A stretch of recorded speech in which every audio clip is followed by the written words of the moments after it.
আল্লাহ সুবহানাহু ওয়া তাআলা বলতেছেন, এটা এমন একটা কালাম, এই কিতাবের ভিতরে কোনো সন্দেহ নাই, এই কিতাবের ভিতরে কোনো ভুল, এই কিতাবের ভিতরে কোনো ভুল নাই। বড় একজন বিজ্ঞানী ছিলেন, নাম হলো doctor Morris Bucaille. Doctor Morris Bucaille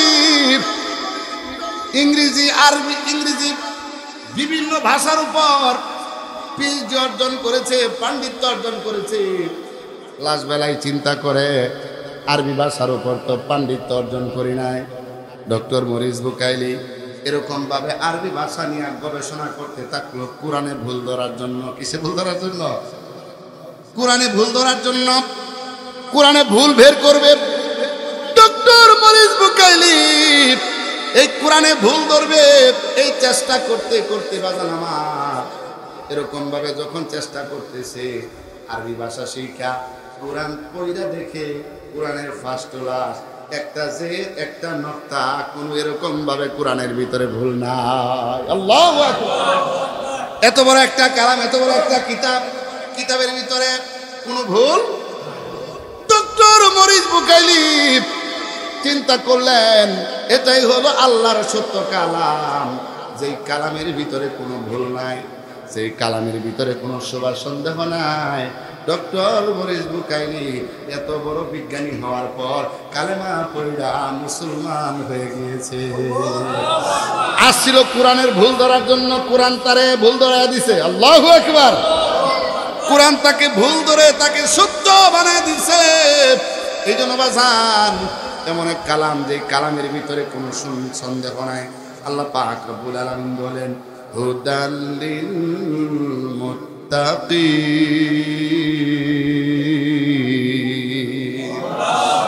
মুত্তাকিদের জন্য এই কালাম হেদায়েত, মুত্তাকিদের জন্য হেদায়েত। আল্লাহ পাক রব্বুল আলামিন বলেন, আরেকটা আমল হইল, আল্লাহ পাক রব্বুল আলামিন বলেন, আল্লাযীনা ইউমিনুনা বিল গায়বি, যারা গায়েবের উপর বিশ্বাস স্থাপন করে, যারা অদৃশ্যের উপর বিশ্বাস স্থাপন করে, কিয়ামতের উপর বিশ্বাস করে, এরকম জান্নাত জাহান্নামের উপর বিশ্বাস স্থাপন করে, ওই দলগুলা, ওই লোকগুলা হইল সফল কাম। বলেন সুবহানাল্লাহ। তাইলে জান্নাত আমরা দেখি নাই, জাহান্নাম আমরা দেখি নাই, নবীকে আমরা দেখি নাই, গায়েবের উপর বিশ্বাস স্থাপন করতে হবে।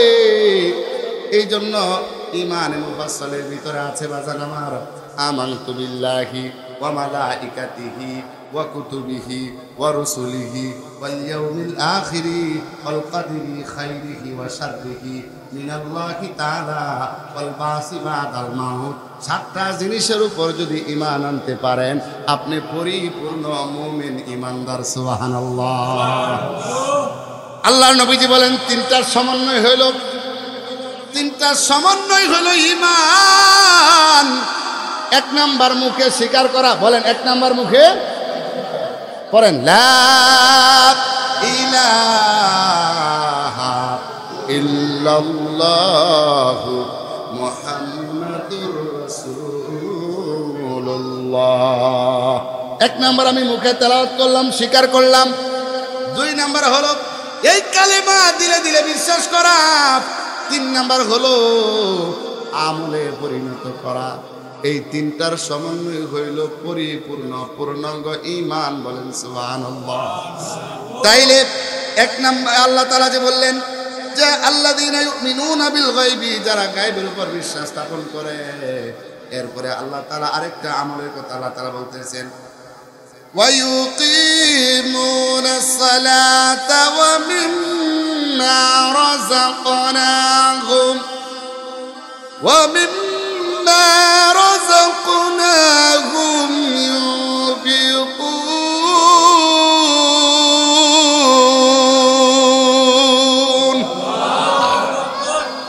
আল্লাহ পাক রব্বুল আলামিন সূরাতুল বাকারার ভিতরে সফল ঈমানদারদের আরেকটা আমলের কথা বলতেছেন, ওয়া ইউকিমুনাস সালাহ, যারা নামাজ আদায় করবে, নামাজ যারা কায়েম করবে, সালাত যারা আদায় করবে, নামাজ যারা আদায় করবে, আল্লাহ পাক রব্বুল আলামিন তাদেরকে সফল বলে আল্লাহ তাআলা ঘোষণা দিয়েছেন। সুবহানাল্লাহ। বলেন দেখি, নামাজ পড়লে যেরকম একটা শান্তি লাগে, দিলের ভিতরে একটা শান্তি লাগে, প্রশান্তি লাগে, নামাজ ছাড়া বেনামাজির দিলের ভিতরে এই শান্তি কোনোদিন আসবে? কথা বলেন ঠিক কিনা? এজন্য 5 ওয়াক্ত নামাজ জামাতের সাথে পড়া, নিজে পড়া, আমার পরিবারকে পড়ানো, আমার সন্তানকে পড়ানো দরকার আছে না নাই? ধরে বলেন। আল্লাহ আমাদের সকলকে 5 ওয়াক্ত নামাজ পড়ার তৌফিক আল্লাহ তাআলা আমাদেরকে দান করে, বলেন আমিন। ছেলে মারে ডাক দিতেছে, আম্মা আমরা প্রতিবেশী বাড়িতে যে বিবাহ হইতেছে, আম্মা ওরা তো বিবাহ হইতেছে, তাহলে তোমার কি বিয়ে হইতো না? কারে হইতেছে? মাকে হইতেছে। মা ডাক দিয়ে, কি করছ? তোর আব্বা আমার বিয়ে করে আনছে, এর ঘরে না তুই হইছিস? ও মা আমরা কি হইতেছে? আমরা রইত। এখন মাকে বলতেছে, মা আমরা রইত। যত বয়ান করি, ওয়াজ করি, ঘুরা কেডা মানে কে আমরা এই যে মাসক দ্বারা হরতেছে হেরাই, নতুন যে আমরা বাড়তেছি না, আল্লাহর ভয় যে ভিতরে আনতেছি না, নতুন বাড়া দরকার আছে না? নিজেরা বলেন। আর আপনি আসতেছেন, পাশ দিয়ে আসতেছেন, একটা লোকের হাতে ধইরা পায়ে ধইরা বোঝায় আনেন। আপনি একটা লোককে আয়না যদি মসজিদে দাঁড় করে দিতে পারেন, আপনার নামাজ কবুল হোক আর না হোক, কবুলিয়াত নামাজের সব আল্লাহ তাআলা আপনার আমলনামায় দান করবেন। তাইলে আরেকটা আমল হলো নামাজ আদায় করা। নামাজ যারা আদায় করবে, আমার আল্লাহ পাক রব্বুল আলামিন 5টা পুরস্কার তাদেরকে দান করবেন। 5টা পুরস্কারের মধ্যে একটা হইল দুনিয়াতে, বাকি 4টা হইল আখিরাতে বাজান। একটা হইল নবীজি বলেন রিজিকের অভাব অনটন, আমার আল্লাহ রিজিকের অভাব অনটন থেকে আমার আল্লাহ তাআলা হেফাজত করবেন। আল্লাহু আকবার। আর বাকি 4টা হইল বাবাজি আমার আখিরাতে। তাহলে আমরা রিজিকের জন্য এত পাগল, সেই রিজিকের ব্যবস্থা আল্লাহ তাআলা করবেন। সুবহানাল্লাহ। আল্লাহ তাআলা আমাদের সকলকে 5 ওয়াক্ত নামাজ পড়ার তৌফিক দান করুক, বলেন আমিন। আমরা এরপরে যে আমলটা আল্লাহ তাআলা বলতেছে, ওয়া মিম্মা রাযাকনাহুম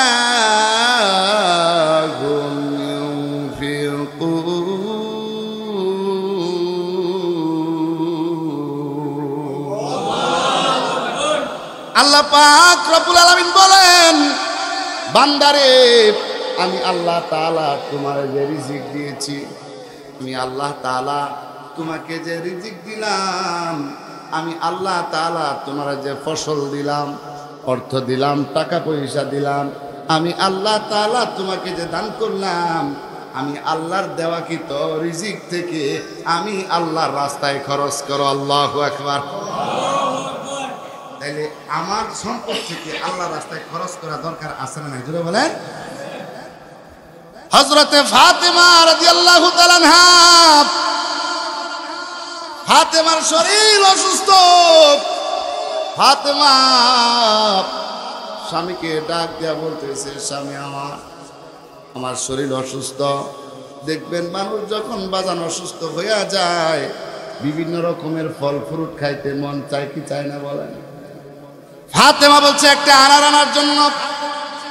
হযরতে আলী রাদিয়াল্লাহু তাআলা আনহু আনার আনার জন্য বাজারে চলে গেলেন। বাজার থেকে একটা আনার ক্রয় করে উনি পকেটের ভিতরে করে যখন বাড়িতে যখন আসতেছে, পথির মধ্যে রাস্তার মধ্যে একজন পথিক বলতেছে, আলী আমি অনেক ক্ষুধার্ত, আমি অনেক অসুস্থ, আমার আনার খাইতে মন চাইতেছে, আমার আনারের ব্যবস্থা করে দাও। আল্লাহু আকবার। আনার পকেট তো কিরি, আনার যে আনলাম কেউ তো দেখছে না, হ্যাঁ আয় করতে আনার দিতাম। যাক, পরে খুলে চিন্তা করে দেখছে, আচ্ছা বিবির জন্য অর্ধেক কিনবি আর আমার ওই ফকিরটারে অর্ধেক দান করে। তো অর্ধেক খাওয়ার পরে বলতেছে, অর্ধেক খাইছি পরে শরীরটা একটু সুস্থ হয়েছে। শরীরটা একটু কি হয়েছে জোরে বলে? একটু সুস্থ হয়েছে, বাকিরা তো খাইতে পারতাম, তাহলে বলো আরো সুস্থ। আলী চিন্তা করে, যা বাড়িতে নেওয়ার কোনো প্রয়োজনই নেই, তারা দিয়ে দেবে না, তুমি খায়। আলীরা দিয়ে আল্লাহ তাআলা বাড়িতে চলে গেছে, বাহিরে দাঁড়ায় গেছে, চিন্তা করছে যে টাকা টুকা নাই, মনে ফল টল আনতে আসছে না, লজ্জায় মনে করে ঢুকতেছে না। বলে আসেন ডাক দিয়ে নিছে। কিছুক্ষণ পর দেখতেছে একজন লোক এরকম, আপনার এটাকে কি বলেন, এই যে মাথার মধ্যে করে নিয়ে যাবে জুরি বা খাসা কন, এক খাসার মধ্যে করে এরকম ভাবে এক লোক আনার নিয়ে হাজির হয়ে গেছে। আল্লাহু আকবার। বলতেছে এগুলা কোত্থেকে আনছো? বলে একজন লোকের বাগানের মধ্যে হয়েছে, সে আপনারে হাদিয়া দিছে। আল্লাহু আকবার। বলে তুমি খাসাটা নামাও, তুমি এরকম ভাবে এই জিনিসটা এখানে নামাও। নামানোর পর হযরত আলী রাদিয়াল্লাহু তাআলা এরকম ভাবে গুনতেছে, 1 2 3, এরকম ভাবে কি করতেছে? গুনতেছে। গয়না দেহা আনার হলো 9টা। আনার কয়টা জোরে কোন? 9টা। আলী রাদিয়াল্লাহু, না এটা আমার না, এটা আমার অন্য লোকের। আল্লাহু আকবার।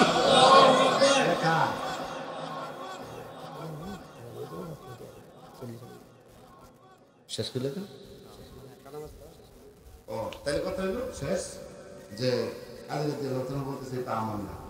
ও না, হুজুর আমনে লেগে পাঠাইছে, আমি না কইয়ে দিছি। আমার জন্য ফাটাইলে তো 10টা ফাটানোর কথা আছে। আল্লাহু আকবার করবেন না? আমার জন্য ফাটাইলে 10টা ফাটানো, আমার তো 9টা ফাটানোর কথা না। আল্লাহ কুরআনে বলছে, মান জাআ বিল হাসানাতি ফালাহু আশরু আমসালিহা। একের বিনিময়ে আল্লাহ কয়টা দেয়? 10 দেয়। পরে পরেতে ভাবি রাখতো, হুজুর বেয়াদবি মাফ করবেন, একটা আমি নিছিলাম গা, এই যে একটা। আল্লাহু আকবার। এই জন্য যত পারেন মাদ্রাসা মসজিদে যত পারেন আল্লাহ তাআলার রাস্তায় দান করবেন। একে 10 দিবে, আরেক আয়াতের মধ্যে একে 700 গুণ বাড়ায় দিবে। আল্লাহু আকবার। যাক, যে কথাগুলো বললাম আমাদের সকলকে আমল করার তৌফিক দান করুন বলেন আমিন। তাআলা ভরপুর করে রাখছে, আল্লাহ তাআলার নিয়ামতের শুকরিয়া আদায় করে শেষ করতে পারবো? আল্লাহ সুবহানাহু ওয়া তাআলা কোরআনে কারীমের 2 নম্বর সূরা, প্রথম নম্বর সূরার নাম হলো সূরাতুল ফাতিহা, দ্বিতীয় নম্বর সূরার নাম হলো সূরাতুল বাকারা। এই সূরাতুল বাকারার ভিতরে আল্লাহ পাক রব্বুল আলামিন কয়েকটা আমলের কথা আল্লাহ আলোচনা করেছেন। আমলের কথা বলার পর আমার আল্লাহ পাক রব্বুল আলামিন জানাইলেন যাদের ভিতরে আমল পাওয়া যাবে। আল্লাহ পাক রব্বুল আলামিন বলেন, উলাইকা আলা হুদাম মির রাব্বিহিম ওয়া উলাইকা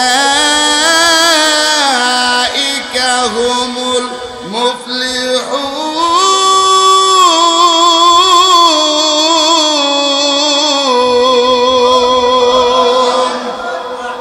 আল্লাহ আল্লাহ क्या मुबारक नाम है, अल्लाह अल्लाह मोमिनों का काम है।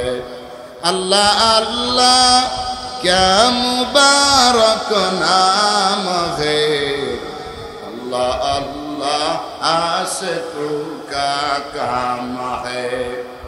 अल्लाह पाक रब्बुल आलामीन বলেন সূরাতুল বাকারার প্রথম দিকে আল্লাহ পাক বলেন যাদের ভিতরে এই আমলগুলি পাওয়া যাবে, আল্লাহ পাক রব্বুল আলামিন বলেন তারাই হলো হেদায়েত প্রাপ্ত।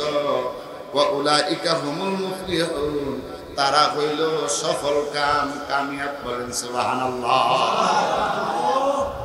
আল্লাহ সুবহানাহু ওয়া তাআলা সফল কারা কারা আল্লাহ পাক রব্বুল আলামিন সূরাতুল বাকারার ভিতরে কাদেরকে সফল বললেন আল্লাহ পাক রব্বুল আলামিন বলেন, আলিফ লাম মিম যালিকাল কিতাবু লা রাইবা ফীহি হুদাল লিল মুত্তাকিন। আল্লাহু আকবার। আল্লাহ সুবহানাহু ওয়া তাআলা বলেন আলিফ লাম মিম, এই 3টা হরফ, এই 3টা হরফের অর্থ আপনারা কেউ জানেন? এই 3টা অক্ষর, এই 3টা হরফকে হরফে মুকাত্তাআত বলা হয়। এই 3টা হরফের অর্থ ব্যাখ্যা পৃথিবীর কোনো আলেম কেউ বলতে পারবে? কারণ আল্লাহ তাআলাই আল্লাহর নবীজিকে এটা শিক্ষা দেন নাই, নবীও সাহাবীদেরকে শিক্ষা দেন নাই, সাহাবা ও তাবেঈনকে শিক্ষা দেন নাই, পর্যায়ক্রমে শিক্ষা আসে নাই।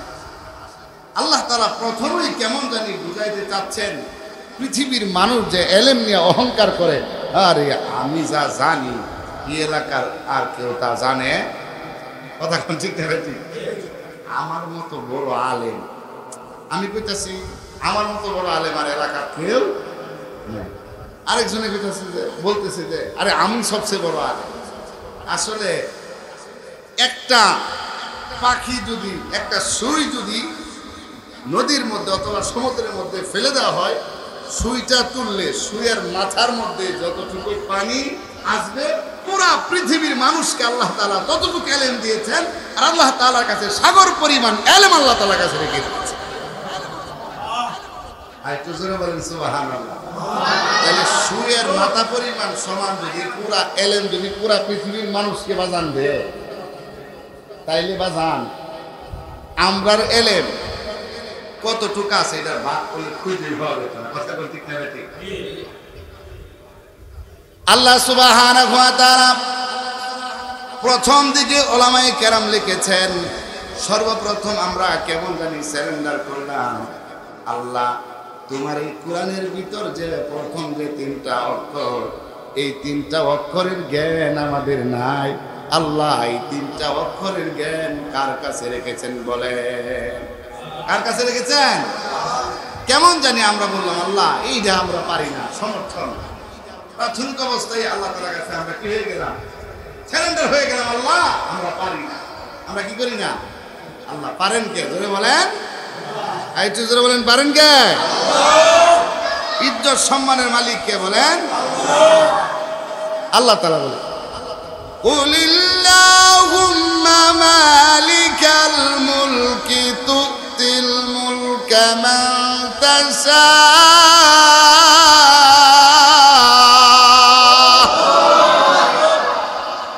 ওয়া তানজিউল মুলকা মিম্মা তাশা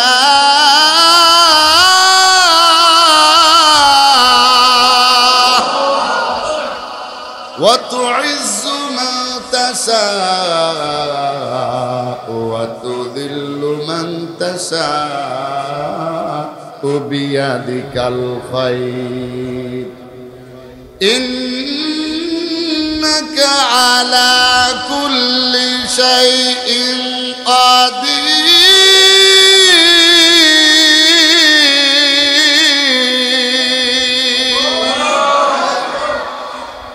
আল্লাহর এই মনে কালাম যত শুনে তত মজা লাগে। কথা কবি বাজান, কত লোকে কত গান বানাইছে, কত গজল বানাইছে, কত কবিতা লিখছে, একবার দুইবার তিনবার চারবার পাঁচবার পড়ার পরে এই গান আর এই কবিতা আর এই গজল আর মজা লাগে। কিন্তু বাজান, আপনি যে ছোট থাকতে যে নামাজ পড়া শুরু করছেন, এই যে সূরা ফাতিহা দেয়া, সূরাতুল ফাতিহা, আলহামদুলিল্লাহ সূরা দেয়া ইমাম সাহেব হুজুর যে নামাজ পড়াইতেছে, আজ পর্যন্ত মসজিদের সেক্রেটারি কেশিয়ার সভাপতি সাহেব বলছে যে হুজুর এই সূরা বাদ দিয়া অন্য সূরা লন, এইটা আর হুজুর নিতে ভালো লাগে? এটা কেউ বলছে বাজান আজ পর্যন্ত? যত শুনি তত স্বাদ, যত শুনি তত মজা। কথা বলেন ঠিক না ঠিক? উলামায়ে কেরাম লিখেছেন, তিনটা জায়গা এমন আছে, তিনটা জায়গা, তিনটা জিনিস এমন আছে যে তিনটা জিনিসের দিকে তাকাইলে আমার আল্লাহ নেকি দান করে। আল্লাহু আকবার। এক নাম্বার হইল এই যে বাজান কোরআন। উলামায়ে কেরাম লিখেন, এই কোরআন যে কালো অক্ষর, কালো অক্ষরের দিকে তাকায়া থাকলে আমার আল্লাহ তার আমল নামায় নেকি দান করে। কালো অক্ষরের দিকে এক নাম্বার, কোরআনের দিকে তাকায় থাকলে, কালো অক্ষরের দিকে তাকায় থাকলে নেকি দান করেন কে? দুই নাম্বার হলো কাবা ঘরের যে কালো গিলাফ, বাজান আমার কাবা ঘরের কালো গিলাফের দিকে আল্লাহর কোন বান্দা, আল্লাহর কোন বান্দি যদি তাকায় থাকি, তারে রহমত বরকত দেনেওয়ালা কে?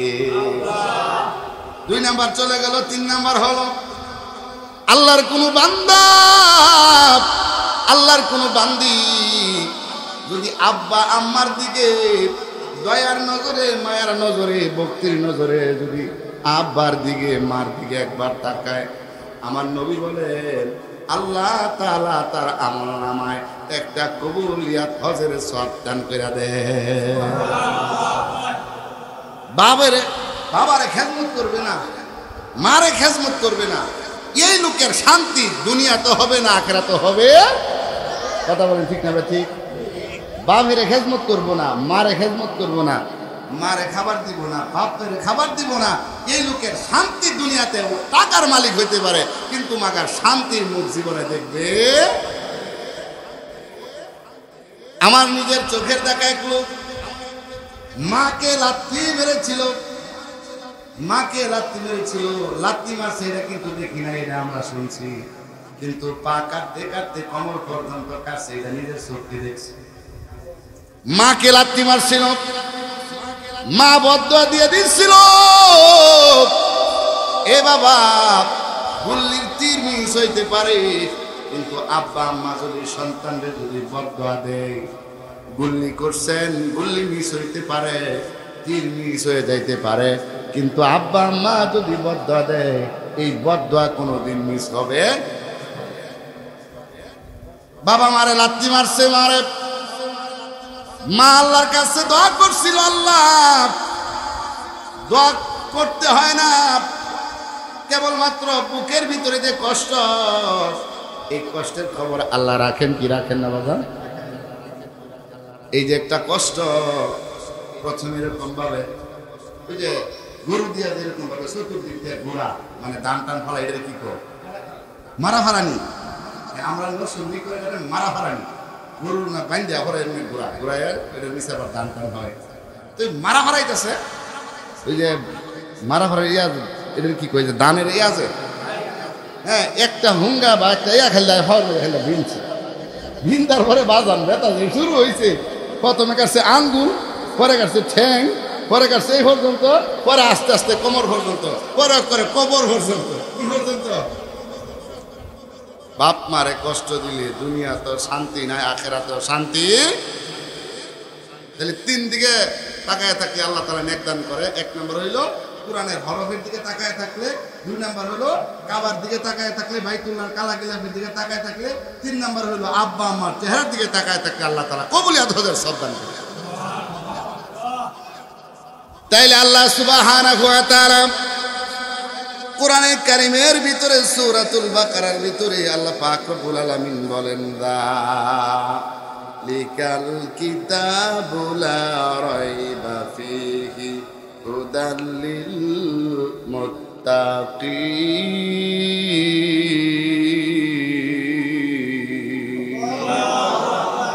আল্লাহ পাক রব্বুল আলামিন বলেন এটা এমন একটা গ্রন্থ, এটা এমন একটা কালাম, এটা এমন একটা কিতাব, যে কিতাবের ভিতরে বাজান আমার কোনো বিন্দু পরিমাণ কোনো শোভা সন্দেহ নাই। আল্লাহু আকবার।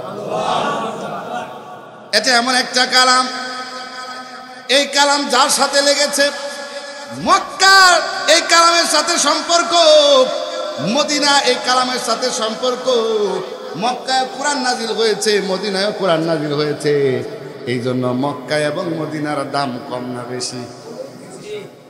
মক্কার সাথে এই কোরআনের সম্পর্ক, মদিনা এই কোরআনের সাথে সম্পর্ক, মক্কারও দাম বেড়ে গেছে, মদিনারও দাম বেড়ে গিয়েছে বাজান। এই জন্য এই কোরআনের সাথে একটা কাঠের একটা রেহালের দাম হলো 100 টাকা। 100 টাকার রেহাল যখন এই কোরআনের সাথে সম্পর্ক লাইগা যায়, তখন বাজান এই কাঠের রেহালটা যদি হাত থেকে পড়ে যায়, তখন তারে আমরা সালাম করি, কুলে নিয়ে এরকম ভাবে চুমাকায়। কথা বলেন ঠিক না বেটি? কিন্তু আপনি একটা খাট 1 লক্ষ টাকা দিয়ে খাট বানাইলেন, ওই খাটে যদি আপনার পা লাগে, আপনি কোনোদিন তারে সম্মান করেন? কোনোদিন সম্মান করেন না, কারণ খাটের দাম 1 লাখ আর কোরআনের যে রেহালের দাম 100। 100 টাকার জিনিসটা, কম দামি জিনিসটা যখন কোরআনের সাথে বাজান লাইগা যায়, সাথে সাথে ওইটাও দামি হয়ে যায়। এই যে আপনার